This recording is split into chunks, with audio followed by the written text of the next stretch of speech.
What say you? By all means. Well, the crows would have you believe that it is an involved process that takes years of training. The sort that tests both your resolve and your endurance. Survive that process and maybe, just maybe, you're good enough to start being considered one of them.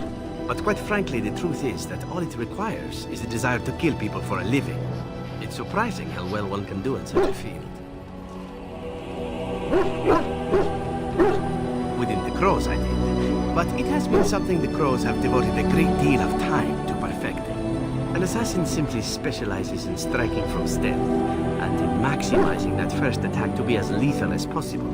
Debilitate your foe, either by poison or by crippling their limbs, makes any follow-up combat you need to engage in that much simpler. I do. It is not something inherent in an assassin's skills, however. Of course, the crows like to pretend that their abilities are trade secrets, shrouded in shadows and wrapped in a blanket of mystery. So let's just keep this between you and me, shall we?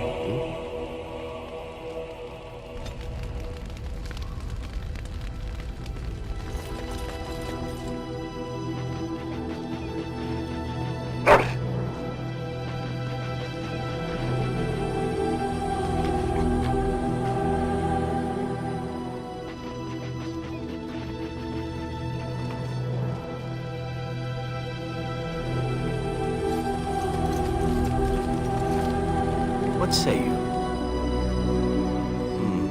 I suppose the crows are already furious, yes?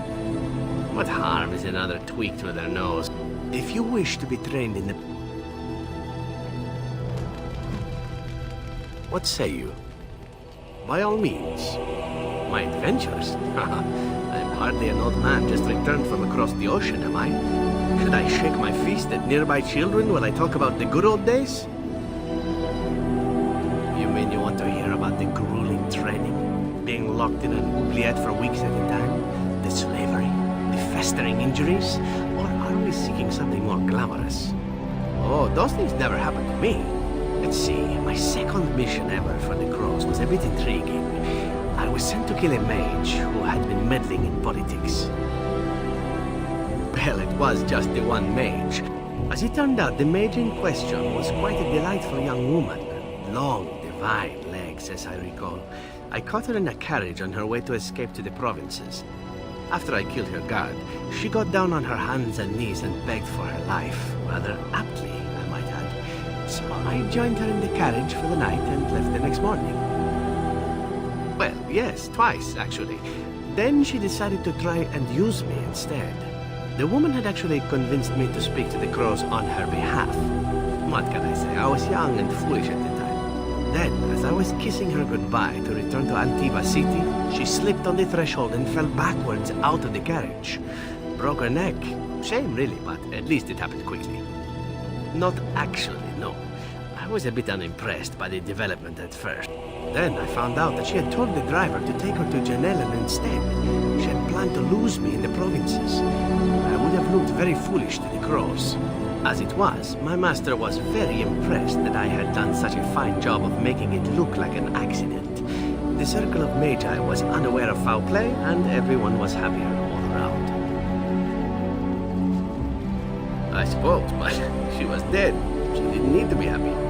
It was after that when I learned that one needn't let a pretty face go to your head. Professionalism was key.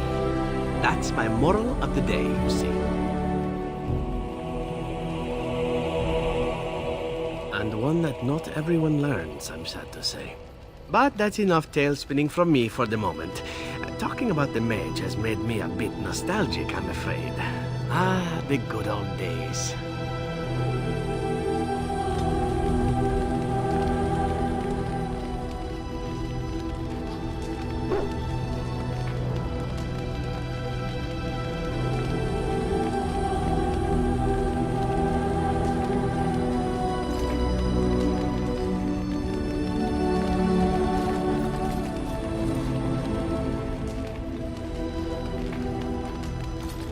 You called.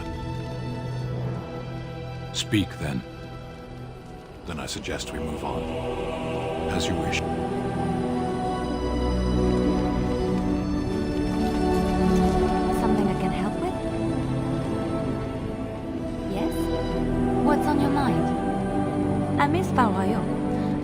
other cities where the people are the lifeblood and the character, Val Royeaux was her own person, and her people little more than decorations.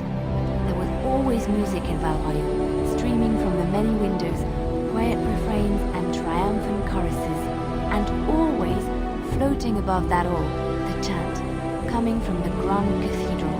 It was magnificent.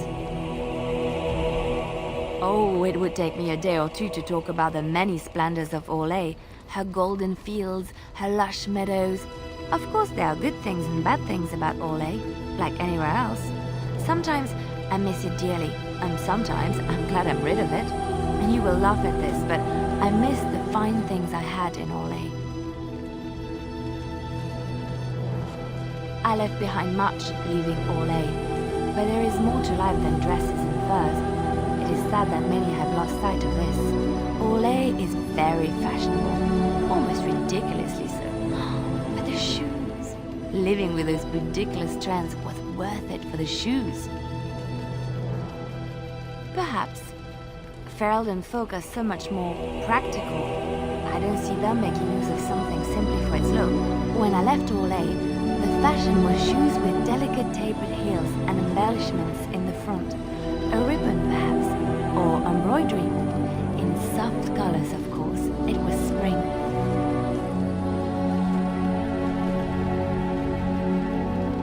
I wouldn't want to run in it, or have to enter battle, but for lounging in a lady's sitting room, perfect.